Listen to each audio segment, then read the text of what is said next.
been a certified trainer over 20 years, and I am not the trainer that grew up flat stomach, small waist, in shape with a six pack. I had to work for it. Look, so I want to come here and talk about, before we blame thyroid or age or hormones, let's be sure that we're taking care of the basics. Because a lot of times, without any data for ourselves, we tend to think we're doing better than we actually are. What do I mean when I say that? So like, number one, sleep. How are you doing with your sleep? Because if you're not getting proper sleep, you're going to throw your hormones out of whack with that. And you're going to have increased levels of a stress hormone called cortisol. And so if your body's feeling like it's under stress, it doesn't have time to worry about using fat as fuel and weight loss. So if you aren't getting, a quality 6 to 8 hours every night, and you're, waking up in the middle of the night, going to bed late, waking up early without proper rest, and you waking up feeling unrested, those things can cause you still to not see results, even if you're eating right and exercising on a consistent basis. So if you're not taking care of your sleep and don't have good sleep hygiene, then you're not going to see the results you're looking for. Okay. Another thing is, how are you doing with leafy green vegetables? Like, you ask people how are they doing with veggies, and they say, well, I like salad or I eat a salad, for lunch. Okay. How frequently though? Are you doing that every day, or are you doing that like once or twice a week? And, you look up, and most weeks you're only having vegetables once or twice every week. If you're not getting in your leafy green vegetables, you're not getting essential vitamins and minerals, as well as fruit. Matter of fact, fruit is the same. Like, fruit and vegetables are where we would like to get primarily get our vitamins and minerals from. So if we're not getting those in on a regular basis, your results will suffer. Okay. Then how are you doing with your water? Folks aren't drinking water. Folks are like, well, I drink tea, or, or coffee. You're not made of tea. You're not made of coffee. You can have those things, but that shouldn't come as a substitute for water. Like, as a human, as an adult, you're roughly 60% water. So by not drinking it, you're going to retain it. And so while you think that, oh, I'm doing everything I can, and I'm still not seeing the changes in my body that I'm looking for, you're not taking care of a basic physical requirement in getting in the proper amount of water every day. And here's the thing, excuse me, as we increase our physical activity, the amount of water we need increases. So if you're still drinking the same amount of water you were drinking before you got active, that's not going to be enough for where you are now. And I go back to what I said originally. How are you doing on a daily basis? Like, if you are averaging 60 to 70 ounces a day, that means some days you're only drinking like 30 or 40 ounces, which is not enough. So you got to make sure that your water is on point. All right. And then let's look at your weight training. How are you doing with the frequency and your intensity and your form?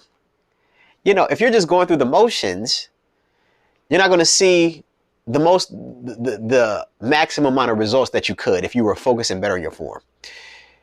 When I say intensity, how are you doing with your rest periods? Like, you go to the gym and folks are on their phone between a set, they're zoning out, or they're talking excessively. When you do that, your heart rate drops, you catch your breath, and your body is so rested where it's like, okay, well, we chilling. But when you pay attention to your rest breaks and you say shorten them, that's a simple way to increase the intensity. Now you're breathing heavily, your heart rate is up, and your body feels like it's working, and therefore now it's forced to use fat as fuel. Okay. But if you're kicking it and chilling between sets, you're not doing all you could to see the results that you're looking for. So we want to make sure that our intensity is where it needs to be. And then frequency, like, if you've been doing 2 or 3 times, you're hitting the weights 2 or 3 times, and it's been like 6 months, and you've hit a plateau, you know, it could be the intensity again, like we just talked about, or it may be time to add in another day of exercise. You know, like your body is a machine and it becomes accustomed to what we put it through over time and it adapts. So the way, or I should say the reason you were seeing results before may prevent you from seeing results in the future, because now the body's like, okay, well, I know what this is. I'm not challenged anymore. And so your results stop. And just like with weights, let's talk about your cardio. Again, how is the intensity of your cardio? Like if you, again, 6 months and you just on the elliptical for 20 minutes, you know, your body's like, okay, that was challenging 6 months ago, but now it's not. Maybe now it's time to increase the resistance on the elliptical machine, or now we incorporate some HIIT on the treadmill, or you do HIIT on the elliptical machine. Like you do 30 seconds at one pace and then you ramp it up really intensely for another 30 seconds. Or you add in a Stairmaster. Like there's other things to do in order to increase the intensity of your cardio. Like if you're just strolling through the, you know, you sniffing the tulips on the elliptical machine, that's not going to be enough of a stimulus for your body to feel like it's getting the, like it's, you know, exerting effort, and your results won't be there. So, you know, a lot of times we're blaming these, those typical things that we hear about, oh, I'm getting older, or my hormones, or, you know, my thyroid. Unless you went to the doctor and they ran some blood tests and you got some actual feedback about those things, then okay, you know, I concede that. But if you just start, you know, WebMD, you self-diagnosing, you just start making assumptions, you know, and then we look at, we dive into what your actual day-to-day activities look like, you may actually find that you're not doing everything you could be doing in order to give you the best result and the best outcome. And so that's what I talk to my clients a lot about. Is like, before we start, you know, looking at medication and start going down that path of medicine and prescriptions, let's look closer at what our daily activities and our habits actually consist of. And let's make sure we're doing everything in that arena first, because many times we're not doing that. Many times we're not doing that because we're not measuring. So like, you know, I am a big proponent of keeping a food journal. If you haven't been doing that, and particularly if you've stuck, you're hitting a sticking point. Track your workouts.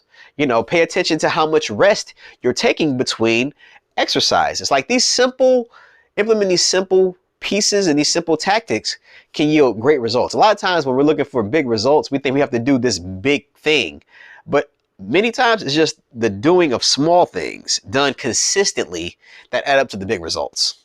Okay, hope that makes sense. So thank you for watching. I appreciate you. Subscribe, you know, if you're enjoying the content on this channel, and I love to hear your feedback. So please feel free to comment below, and I'll see you again next time. Take care.